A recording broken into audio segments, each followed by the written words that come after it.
So yesterday we completed our Unit 3 long-term project source number 1. Today we're going to be moving on to source number 2. So for the most part, I'm going to go over all of our directions, but we're going to repeat the same process again for source 2. As we've learned throughout the course of the marking period, we know that good argumentative essays can be backed up by multiple sources. So it's not in there yet, but you're going to go to, if we go into the modules, you're going to go down to Friday, and we're going to repeat the same process that we did for source number 1 for source number 2. So it's going to be the same set of directions, but for now, we're going to keep watching the video to go through how today is going to be just a little bit different than yesterday. So you'll get a second sheet of paper. It's going to look exactly like your first one. Okay, so you're going to repeat step 1, and you're literally copying what you wrote for step 1 on source 1 for step 1 on source 2. Now, where things get a little bit different is we're finding a new source. So we're going to use the internet to find a second source. So it should be a website that lists other pros and cons for your topic, or it can give more evidence to support the ideas from source 1. So you're kind of looking for a parallel or anything new that jumps out at you on this site. So the same thing as yesterday, it needs to have at least 3 pros or 3 cons, and it needs to pass the cards test.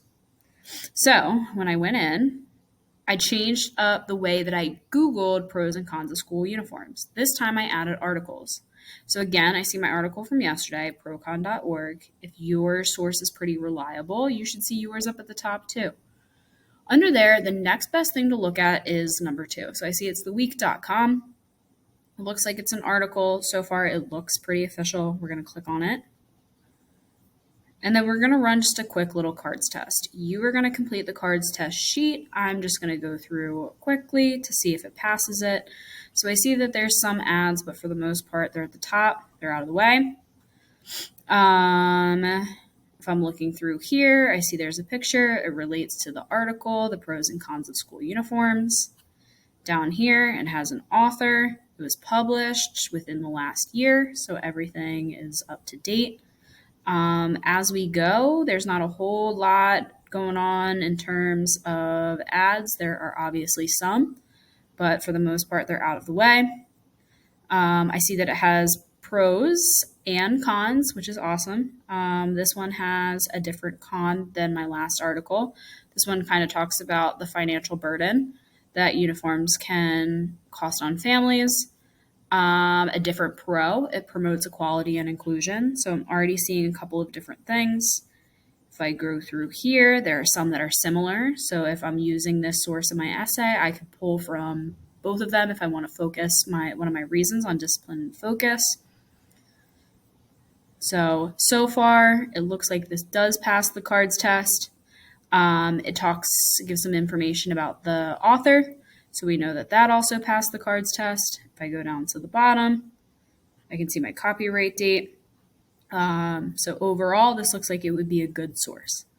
So from there, I'm going to go back. I'm going to complete my bibliography, same thing we did as yesterday. And then that's it. So you want to make sure that as you go, you're able to use both sources. We're not going to take notes on it again. You just want to make sure that you're finding it. From there, make sure that you print it out using Print Friendly and then stick it in your project folder. Once you are done with the bibliographies, I do want you to hand your project folder in. That way I can take a look at them and make edits if you need. When you're done